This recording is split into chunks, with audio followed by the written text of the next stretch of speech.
Hello guys, இன்றைக்கி நம்ம பார்க்க போகிற பாட்டு 31வது பாட்டு, மறுமையில் இன்பம் உண்டாக. ஃபஸ்ட்டு பாட்டு என்னன்னு பார்த்துடலாம். உமையும் உமையொரு பாகனும் ஏக உருவில் வந்திங்கு எமையும் தமக்கன்பு செய்ய வைத்தார் இனி எண்ணுதற்கு சமயங்களுமில்லை ஈன்றெடுப்பால் ஒரு தாயுமில்லை அமையும் அமையுறு தோழியர் மேல் வைத்த ஆசையுமே. இந்த பாட்டோட பொருள் என்னன்னு கேட்டிங்கன்னா, அன்னையே உமையவளே,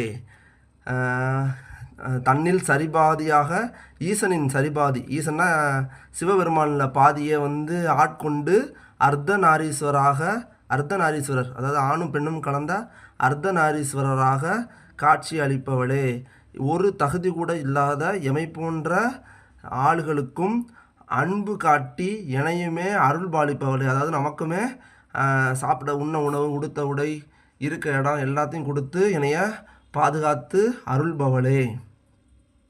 இந்த மாதிரி என்னைய நீங்கள் அருள் பாலிக்கிறனால, என்னைய உங்களோட திருவடிகளை தொலை வைக்கிறதுனால இனி எனக்கு எந்த ஜென்மமும் இல்லை. அதனால் எனக்கு என்னைய ஈண்டெடுக்க இனி எந்த ஒரு தாயும் இல்லை.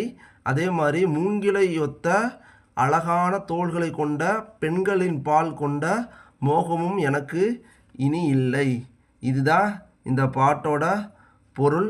அதே மாதிரி பார்த்திங்கன்னா, இத்தகைய கருத்துக்களை சொல்கிறதுக்கு வேற ஒரு சமயங்களும் இல்லை. என்னோட சமயம் உன்னோட திருவடிகளை பற்றுவதற்கு, அதாவது உன்னோட திருவடிகளை சரணடைவதே எனக்கு ஒரே தொழிலாகும் அப்படின்னு சொல்கிறதா இந்த பாட்டோட பொருள். இந்த பாட்டை தொடர்ச்சியாக நம்பிக்கையோடு படிங்க, அம்பிகையோட அருள் பெறுங்க. நாளைக்கு நம்ம பார்க்க போகிற பாட்டு துர்மரணம் வராமல் இருக்க. அதாவது திடீர்னு ஆக்சிடெண்ட்டு, திடீர்னு விஷத்தை குடிச்சு இறக்குறது, அது மாதிரி திடீர்னு தூக்கு போட்டு சாகிறது, நம்மளே கொல்றது, இந்த மாதிரி இந்த கௌரவ கொலைகள்லாம் சொல்லுவாங்கள்ல, அது மாதிரி எந்த ஒரு துர்மரணமும் ஏற்படாமல் இருக்க, ஆக்சிடெண்ட்டில் இறந்து போகிறது, இந்த மாதிரி எந்த ஒரு துர்மரணமும் வராமல் இருக்க 32வது பாட்டு. அதை நம்ம நாளைக்கு பார்ப்போம். 32வது பாட்டு என்னோடய சேனல் பிடிச்சிருந்தா, என்னோடய வீடியோஸ் பிடிச்சிருந்தா லைக் பண்ணுங்கள், ஷேர் பண்ணுங்கள், உங்களோட கருத்துக்களை கமெண்ட் பாக்ஸில் கமெண்ட் பண்ணுங்கள். நம்ம நாளைக்கு 32வது பாட்டை பார்ப்போம். துர்மரணம் வராமல் இருக்க. துர்மரணமே உங்களுக்கு வராது. அது 32வது பாட்டு. அதை நம்ம நாளைக்கு பார்ப்போம்.